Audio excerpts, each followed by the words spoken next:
Hi everyone. Hi, welcome to Double R Info.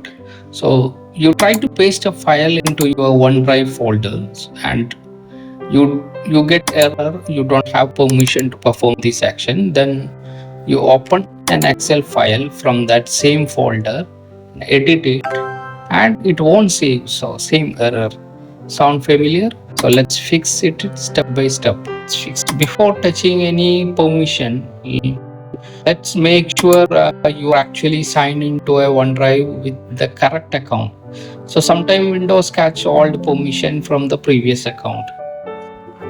Go to your OneDrive setting or open OneDriveLive.com and sign in with the email address that on the folder. Type your email, click next, enter your password, click sign in, use the exact email that on the folder. So that is important because the permission are tied to the signed in user. So now after sign in, try to paste that file again. So same error. Try to save the Excel again. So same access denied. So good. That means it is not a login issue. So it is a Windows folder permission issue. So let's fix that now. So right click your OneDrive folder, go to properties and click the security tab, then click the advanced button.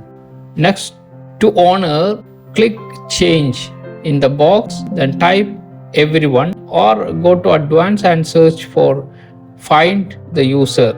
So then click check name then it should underline the word, click OK. Now check the box that says replace all child object permission and raise with the inheritable permissions. So click apply. So once it is done, click OK and close all the windows. Now close everything and try paste the file again so it work. So open that Excel, then make a change and save. It work perfectly. So one more check, your OneDrive should still sync normally after this change. So look at the system tray icon. So it should say up to date. So all green, you are done. Thank you for watching. Please do subscribe, like, comment.